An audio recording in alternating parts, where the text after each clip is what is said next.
So this is just a short speech, a speech about speech, to kind of give you an idea of how to create an effective speech and what to do to impress examiners and to really show what you can do and to really not sell yourself short. The first thing you need to do when you're going to go up against a debate or a speech is decide which way you're going to argue. It sounds really simple, but a lot of people try and be clever and they try and get into the mind of an examiner and they think, I'm going to go for the hardest one, that's going to get me the most marks. And really, it's not going to be the most marks. Don't take too long deciding, but it's a good idea to lean towards what you're most passionate about. There's no right or wrong answer. You can't get more marks for choosing one way than another. The way you're going to get those marks is how you express yourself and what points you can put forward for that. For the example of this one, it's whether school uniform should be banned or not. And if you've got a particular feeling towards one, then that's the way you should go. You can think of so many more ideas that way. Rather than trying to think of ways of disproving yourself, you need to be focusing on what it is you want to put out there. Once you've decided which way you're going to go, it's really important to make a plan.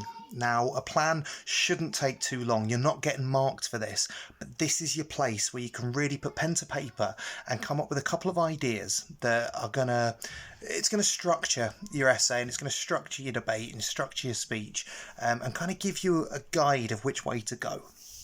Now, a good way of doing it is come up with this. It's only a short debate. So what I've done is I've come up with 3 points that I want to make. And the 3 points I want to make are because I'm arguing that school uniform should be banned, because I think it should.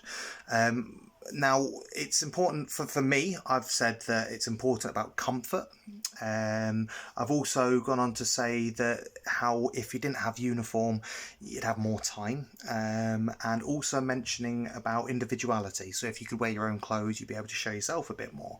And what I've done for each of those points is I've made 2 other points. So for comfort, mentioning about not only is it important in the classroom that you feel more comfortable, therefore you're going to listen, but also you feel more comfortable around other people, and therefore you're going to focus more on grades than whether your tie is tied up, things like that.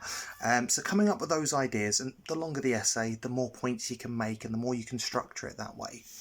The other thing you want to do is make sure that when you're going through it, you're using as many different punctuation marks as possible.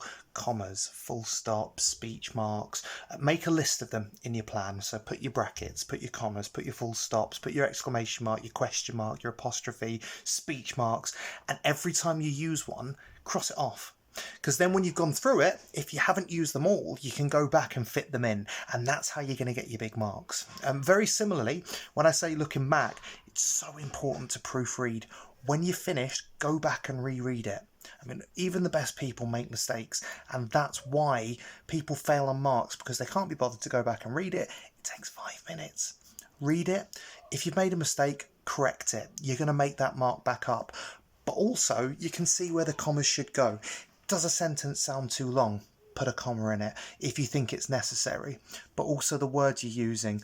Make sure the words are adventurous. Make sure they're pushing yourself to the limit. And as you read going through, what you can do is come up with better words and better ideas than you first might have thought of. And that's really how you're going to excel. Best advice I can give, start strong, finish strong. Get your passion across. They're looking for passion. They're looking at how well you word it, how well you structure it. Don't worry about right and wrong.